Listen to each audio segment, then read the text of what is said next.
Big Boss season 6 Sunday episode കഴിഞ്ഞിരിക്കുകയാണ്. അപ്പോൾ Sunday episode കഴിഞ്ഞപ്പോൾ എന്താ പറയണമെന്ന് വെച്ചാൽ ഒന്നും പറയാൻ പറ്റാത്തൊരു സിറ്റുവേഷനാണ്. കാരണം അഖിൽമാരാറിൻ്റെ കഴിഞ്ഞ സീസൺ 5 വിന്നറായ അഖിൽമാരാറിൻ്റെ ഒരു പോസ്റ്റ് കണ്ടതോടുകൂടി ഒരു മനസ്സിലൊരു ബോംബ് പൊട്ടിയ അവസ്ഥയാണ്. ഇതിനെപ്പറ്റി എന്ത് പറയണം എന്താണെന്നുള്ളൊരു ലെവലിലോട്ട് പോയിരുന്നു. ഞാൻ എൻ്റെ കഴിഞ്ഞ വീഡിയോസിലൊക്കെ പറഞ്ഞിരുന്നു ഈ ബിഗ് ബോസിൻ്റെ പുറകിൽ ഭയങ്കര പൊളിറ്റിക്സ് നടക്കുന്നുണ്ടെന്നുള്ളത്. അത് ശരിയാണ്, അത് എല്ലായിടത്തും ഉണ്ട്. പൊളിറ്റിക്സ് ഉണ്ട്. ഇപ്പോൾ നമ്മളൊരു പരിപാടി നടത്തുമ്പോൾ നമുക്ക് ഇഷ്ടമുള്ള ആളുകളെ അതിൻ്റെ അകത്ത് കയറ്റാനും അവരെ ജയിപ്പിക്കാനും അവർക്ക് വേണ്ട ഫേവറേറ്റ് കാര്യങ്ങൾ ചെയ്ത് കൊടുക്കാനൊക്കെ നമുക്ക് പറ്റും, നമ്മൾ നടത്തുന്ന ഷോ ആയിരിക്കുമ്പോൾ. അപ്പോൾ അതൊക്കെ എന്തായാലും എല്ലാ പ്രോഗ്രാമുകളിലും നടക്കും. ഒരുപാട് റിയാലിറ്റി ഷോയിൽ ഇതുപോലെ പൊളിറ്റിക്സിൻ്റെ ഭാഗമായിട്ട് യോഗ്യത ഉള്ളവർ ഔട്ടായി പോയ സിറ്റുവേഷനൊക്കെ ഇതിന് മുന്നേ ഉണ്ടായിട്ടുണ്ട്. പക്ഷേ ബിഗ് ബോസിൻ്റെ ഒരു കാര്യത്തിലോട്ട് വരുമ്പോൾ ബിഗ് ബോസിൻ്റെ ഒരു പ്രത്യേകത എന്ന് പറഞ്ഞാൽ പ്രേക്ഷകരുടെ വോട്ടും കൂടെ അതിൻ്റെ അകത്തുണ്ട്.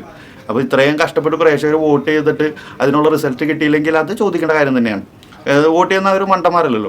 അപ്പോൾ ഇന്നത്തെ എവിക്ഷൻ എടുത്ത് നോക്കുകയാണെങ്കിൽ തന്നെ എനിക്ക് പേഴ്സണലി ഫീൽ ചെയ്തത്, അതായത് LGBTQ കമ്മ്യൂണിറ്റിയുടെ ഒരു കംപ്ലീറ്റ് വോട്ടും കിട്ടേണ്ട ഒരാളാണ് ഈ അഭിഷേക്.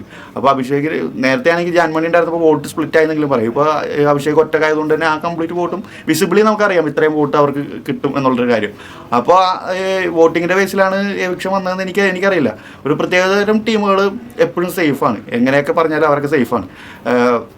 പിന്നെ റസ്മിൻ്റെ കാര്യമൊക്കെ എടുത്ത് സത്യം പറഞ്ഞാൽ ഞാൻ റസ്മി പോകുമെന്നാണ് വിചാരിച്ചിരുന്നത്. കാരണം സോഷ്യൽ മീഡിയയിലൊക്കെ ഒരു ഓൺലൈനിലുള്ള ഒരു പോൾ ഇട്ട് കഴിഞ്ഞാൽ പോലും ഒരു വോട്ട് പോലും കിട്ടാത്ത ഒരാളായിരുന്നു റസ്മിനൊക്കെ ഇപ്പോഴും സേഫായിട്ട് അതിൻ്റെ അകത്ത് തന്നെ ഇരിക്കുന്നു. അപ്പോൾ അടുത്ത വീക്ക് ക്യാപ്റ്റനായി. അപ്പോൾ ക്യാപ്റ്റനായിട്ട് ഇനി ഒരു വീക്കും കൂടി സേഫായി. അപ്പോൾ ഈ ഒരു പ്രത്യേകതരം ടീമുകളൊക്കെ അവിടെ സേഫായി പോയിക്കൊണ്ടിരിക്കുകയാണ്. അപ്പോൾ ഇത് പൊളിറ്റിക്സിൻ്റെ ഭാഗമായിരിക്കാം, അല്ലായിരിക്കാം, അല്ലെങ്കിൽ ലക്കിൻ്റെ ഭാഗമായിരിക്കാം. നമുക്ക് ഇതിനെ പറ്റിയൊന്നും കൂടുതൽ അറിയില്ല. നമുക്ക് അവിടെ പോയിട്ട് നമുക്ക് ഇത് ചോദിക്കാൻ പറ്റില്ലല്ലോ. ഇവരോടൊക്കെ പോയിട്ട് ഇതിൻ്റെ പുറയിലുള്ള ആളുകളോട് പോയിട്ട് നമുക്ക് നേരിട്ട് ചോദിക്കാൻ പറ്റാത്തൊരു സിറ്റുവേഷൻ ആയതുകൊണ്ട് നമുക്ക് എപ്പിസോഡ് കണ്ടിട്ട് അതിനെ പറ്റിയുള്ള ചർച്ച ചെയ്യാൻ പറ്റുള്ളൂ. പിന്നെ ഇന്നത്തെ എപ്പിസോഡിൽ എടുത്തു പറയേണ്ട കാര്യം ജാസ്മിൻ ജിൻഡോയെ അടിച്ച ഇഷ്യൂ. അത് ചോദിക്കണം, ലാലേട്ട് ചോദിക്കണമെന്ന് നമ്മളെല്ലാവരും ആഗ്രഹിച്ച കാര്യമാണ്. അത് ലാലേട്ട് ചോദിച്ചുകൊണ്ട് പ്രത്യേകിച്ച് ഒരു ഗുണം ഉണ്ടായിരുന്നില്ല. വെറുതെ ചോദിച്ചു, ചിരിച്ച് കളിച്ച് വിട്ടു. അത് അങ്ങ് കോംപ്രമൈസ് ചെയ്ത് വിട്ടു. നേരെ മറിച്ച് എൻ്റെ മുന്നുള്ള വീഡിയോയിൽ ഞാൻ പറഞ്ഞു, നേരെ മറിച്ച് തിരിച്ചത് ജാസ്മിനെ ജിൻഡോനെ അടിച്ചിരുന്നെങ്കിൽ ഇന്നിപ്പോൾ ജിൻഡോ പുറത്താണ്. ജിൻഡോ ഇല്ല, ഇന്നത്തെ എപ്പിസോഡിൽ ജിൻഡോ ഇല്ല. അന്നാ ചെയ്തത് അതേ ഫോഴ്സിൽ അതേപോലെ തന്നെ ജിൻഡോനെ അടിച്ചിരുന്നെങ്കിൽ ഇന്ന് ജിൻഡോയിലില്ല.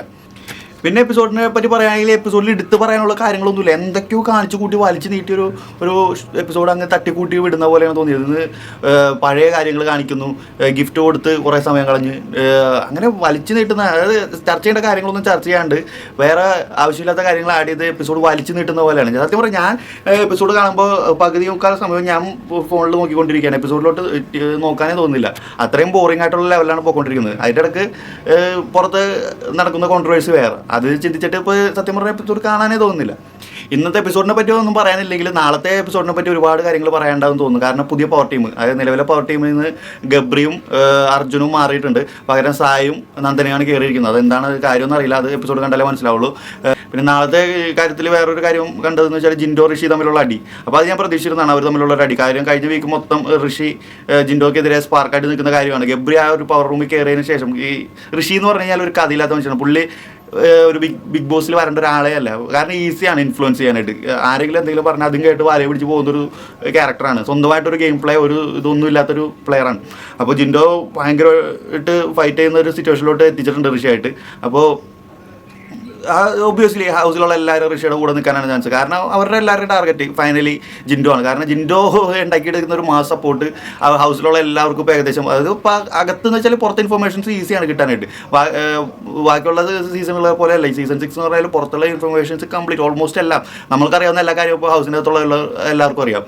അകത്തുള്ള ആളുകൾ പുറത്തു പോകുന്നു, പുറത്തുള്ള ആളുകൾ തിരിച്ച് കയറുന്നു, വൈൽഡ് കാർഡുകൾ വരുന്നു, കഥകൾ പറയുന്നു, എല്ലാം അറിയുന്നു. ഈ കൺഫെഷൻ റൂമിൽ വിളിച്ച് പറയുന്നു, ഒരുപാട് കാര്യങ്ങൾ എല്ലാവരും അപ്പോൾ അറിയുന്നുണ്ട്. അപ്പോൾ അതുകൊണ്ട് തന്നെ ജിൻഡോക്ക് ഇത്രയും വലിയൊരു മാസ് സപ്പോർട്ട് പുറത്തുണ്ടെന്നുള്ള കാര്യം ഹൗസിൽ എല്ലാവർക്കും അറിയാം. അതുകൊണ്ട് തന്നെ ജിൻഡോ ആണ് എല്ലാവരുടെയും ടാർഗറ്റ്. അപ്പോൾ ഇവർ മറന്നു പോകുന്നു, ഇതിൻ്റെ ഇടയിൽ സേഫായിട്ടിരിക്കുന്ന കുറേ ആളുകളുണ്ട്. സേഫായിട്ടിരിക്കുന്നവർ അവിടെ ഇരിക്കും. ഇതുപോലെ അത്യാവശ്യം നല്ലോണം കളിച്ചു വരുന്ന ആളുകളൊക്കെ പുറത്താവും. ഷോ കൂടുതൽ ബോറാവും. അപ്പോൾ ഈ ഒരു ഷോ ഇനി കയറി വരണമെങ്കിൽ എനിക്ക് പേഴ്സണലി തോന്നിയതാണ്, ഇത്രയും കോൺട്രവേഴ്സി ആയ സ്ഥിതിക്ക് സിബിൻ കളിക്കാൻ താല്പര്യമുണ്ടെന്ന് പറഞ്ഞ ആളല്ലേ, എന്തുകൊണ്ട് സിബിൻ അവർക്ക് തിരിച്ച് കയറ്റിക്കൂടാ? സിബിനെ തിരിച്ച് കയറ്റണം. സിബിൻ ഒക്കെ അല്ലേ, പ്രേക്ഷകർ ഇത്രയും സപ്പോർട്ട് കിട്ടിയില്ല, ഇത്രയും വോട്ട് കിട്ടിയതല്ലേ, സിബിനെ തിരിച്ച് കയറ്റണം. സിബിനെ തിരിച്ച് കയറ്റണം, കളി കണ്ടിന്യൂ ചെയ്യണം. പുറത്ത് പോയി പ്രേക്ഷകർ എലിമിനേറ്റ് ചെയ്ത് പുറത്ത് വിട്ട ആളുകൾ വരെ അതിൻ്റെ അകത്ത് തിരിച്ച് കയറിയിട്ടുണ്ട്. അപ്പോൾ ഈ ഒരു സിറ്റുവേഷനിൽ പോയ സിബിനെ തിരിച്ച് കയറ്റണമെന്നുകൊണ്ട് എന്താണ് പ്രശ്നം? സിബിൻ എന്ന് പറഞ്ഞാൽ പക്ക BB മെറ്റീരിയൽ ആയിരുന്നു. പാട്ടായാലും ഡാൻസ് ആയാലും പെർഫോമൻസ് ആയാലും എല്ലാം അടിപൊളിയായിരുന്നു. ഒരു ബിഗ് ബോസ് മെറ്റീരിയൽ ആയിരുന്നു. അപ്പോൾ ആ ഒരു ക്യാരക്ടർ തിരിച്ച് കയറ്റി ഷോ തിരിച്ചു കൊണ്ടുവരാൻ അവർക്ക് പറ്റില്ലേ? എനിക്ക് തോന്നിയതാണ്. പക്ഷേ സിബിനെ ഞാൻ ഒരു പരിധിവരെ ഞാൻ സപ്പോർട്ട് ചെയ്യില്ല. കാരണം ഇത്രയും വലിയൊരു പ്ലാറ്റ്ഫോമിൽ ഒരു ചാൻസ് കിട്ടുക എന്ന് തന്നെ വലിയൊരു പാടാണ്. അത് കിട്ടിയിട്ട് അത് വേണ്ട രീതിയിൽ യൂസ് ചെയ്യാണ്ട് അത് കൊണ്ട് കളഞ്ഞതും സിബിൻ്റെ മിസ്റ്റേക്ക് തന്നെയാണ്. അപ്പോൾ സിബിനെ ഒരു പരിധിവരെ നമുക്ക് സപ്പോർട്ട് ചെയ്യാനും സപ്പോർട്ട് ചെയ്യാതിരിക്കാനും ഉള്ള റീസൺസ് ഉണ്ട്. ആകെ ഒറ്റ പ്രതീക്ഷ ജിൻഡോ എന്നുള്ള ഒരാളുടെ ഷോ കാണാൻ വേണ്ടി മാത്രമാണ് സത്യം പറഞ്ഞാൽ ഞാനിപ്പോൾ ബിഗ് ബോസ് കണ്ടുകൊണ്ടിരിക്കുന്നത്. നെഗറ്റീവ് ആയാലും പോസിറ്റീവ് ആയാലും എന്തെങ്കിലുമൊക്കെ ഒരു നമുക്ക് എൻജോയ് ചെയ്യാൻ പറ്റിയ ഒരു കണ്ടന്റ് തരുന്ന ഒരാളതിൽ ഇപ്പോൾ ജിൻഡോ ഉള്ളൂ. ബാക്കി എല്ലാവരും ബോറിംഗ് ആണ്. എല്ലാവരും ഒരുമാതിരി എന്തൊക്കെയോ ചെയ്യണം എന്നുള്ള ചിന്തയിൽ പലതും കാട്ടി കൂട്ടിയിട്ട് ഒന്നും ചെയ്യാനില്ലാത്തൊരു സിറ്റുവേഷനിലൂടെയാണ് ഇപ്പോൾ സീസൺ 6 പോയിക്കൊണ്ടിരിക്കുന്നത്. ഇപ്പോൾ ലൈവ് അത്യാവശ്യം ആക്റ്റീവായിട്ടുണ്ട്. ലൈവിൽ കാര്യങ്ങളൊക്കെ ഓരോരുത്തരും നാളത്തെ നോമിനേഷനെ പറ്റിയാണ് പ്ലാൻ ചെയ്തുകൊണ്ടിരിക്കുന്നത്. അപ്പോൾ നോമിനേഷനിൽ വൻ ട്വിസ്റ്റുകൾ ഉണ്ടാക്കാനുള്ള തീരുമാനങ്ങളൊക്കെ കൊണ്ടുവന്നിട്ടുണ്ട്. അപ്പോൾ ഓപ്പൺ നോമിനേഷൻ അല്ലാത്തതുകൊണ്ട് തന്നെ നമ്മൾ പ്രതീക്ഷിക്കാത്ത പലർക്കും കൂടുതൽ വോട്ടുകൾ കിട്ടി അവരൊക്കെ നോമിനേഷനിൽ വരും. പക്ഷേ ഇവർ ശ്രദ്ധിക്കേണ്ട കാര്യം നോമിനേഷൻ ലിസ്റ്റ് എപ്പോഴും വൈഡായി കിടക്കാണ്ട് വളരെ കുറഞ്ഞ നമ്പറിലുള്ള രീതിയിൽ നിർത്തി കഴിഞ്ഞാൽ അവർക്ക് ഈസി ആയിട്ട് ഓരോരുത്തരെ പുറത്താക്കാൻ പറ്റും. പക്ഷേ അങ്ങനെ ഇവർക്ക് ഇപ്പം ബിഗ് ബോസ് സീസൺ 6 ഒരു ലെവൽ വെച്ച് പോകുകയാണെങ്കിൽ ഇവർക്ക് വേണ്ടപ്പെട്ടവർ നോമിനേഷനിൽ വരുമ്പോൾ ഭാവിക്ക് അവർ നോമിനേഷൻ ക്യാൻസൽ ചെയ്യാനാണ് ചാൻസ്. അപ്പോൾ അതുകൊണ്ടൊക്കെ തന്നെയാണ് തോന്നുന്നത് ഇപ്പോഴും 50 ദിവസം കഴിഞ്ഞിട്ട് ഇപ്പോഴും ഹൗസ് നിറച്ച ആളുകളായിട്ട് ഇരിക്കുന്നത്. അപ്പോൾ എന്തായാലും കൂടുതലൊന്നും പറയാനില്ല. നാളെ ലൈവ് കണ്ടിട്ട് ബാക്കി സംസാരിക്കാം. ഒന്നും പറയാനില്ല സീസൺ 6 പറ്റി. എല്ലാം തകർന്ന് തരിപ്പണമായി തന്നെ പറയണം. ബാക്കി എന്തായാലും നാളത്തെ എപ്പിസോഡ് സംസാരിക്കാം. ബൈ.